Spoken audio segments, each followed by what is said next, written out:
Today I'm going to show you guys how to wire statues in Terraria. Now, to wire statues, you're going to need a couple of things. And the first thing you're going to need is the grand design. The grand design is going to allow you to use wires. You're going to be able to put down wires and you're going to be able to cut wires. If you can't afford the grand design yet, then just buy one of the wrenches from the mechanic where you get from the dungeon and buy wire. And then you can buy wire cutters if you want to cut the wire as well. Another thing you're going to need is a second timer. I'd recommend the 1 second timer, or you could try the 3 second timer, of course. Usually I buy 1 second timers, and let's just buy 3 of them. And I'd recommend just buying a plenty of wire. I have 75, for example, in my inventory.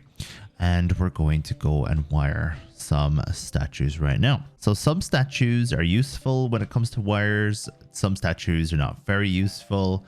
And it's up to you to either figure out which ones are, maybe experiment a little bit, or just look it up on YouTube, which statues are useful and what does each individual statue do. For example, the heart statue is very good. So put your 1 second timer down next to the statue that you want to try out. Get your grand design and make sure that it's on the correct setting. So this is wire cutter. We want to put down wire placer. And I think we'll go for a green wire this time. So we're going to pretty much hold down left click and we're going to go up 1. And then we're going to hold down left click again and go across 1 as well, so that the statue is touching the wire and it's also touched the 1 second timer. So right click on the 1 second timer to turn on the timer and let's see what happens. Pretty much the star statue gives us mana. Now what happens if we try and mix that with a seagull statue, for example? And let's try and put the 2 of these on the same timer. So now seagulls are going to spawn, but because we have them both on the same timer, there's less mana stars spawning as well. Now, these seagulls are kind of annoying. So let's cut this by holding left click and moving it away from the seagull statue, because we don't want seagulls all over the place. Looks like they're off going to sea. Who would have thought it, huh? Then we have the firefly statue. So let's put this down and let's put down its own timer for this.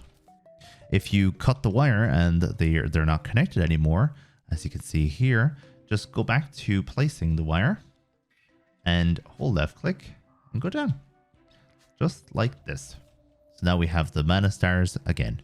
The firefly statue produces lightning bugs.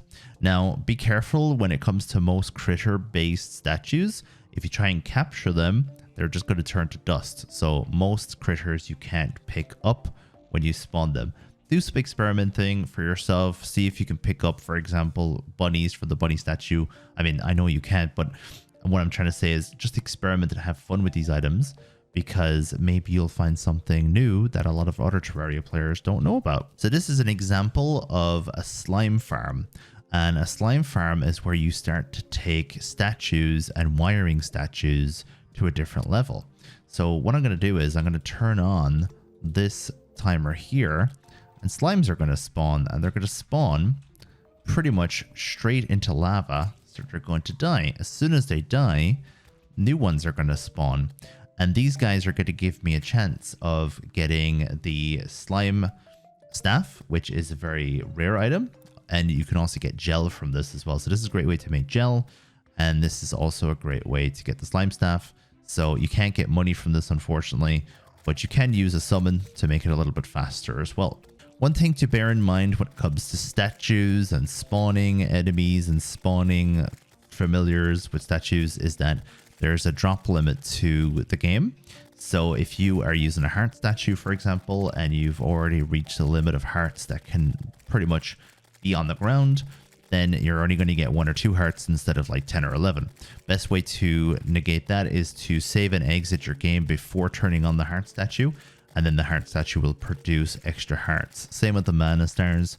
You'll produce extra mana stars if you have less of the items on the floor used up. So thank you very much for watching today's video. I will see you again in the next one. Let me know if any questions, and best of luck with your statues in Terraria.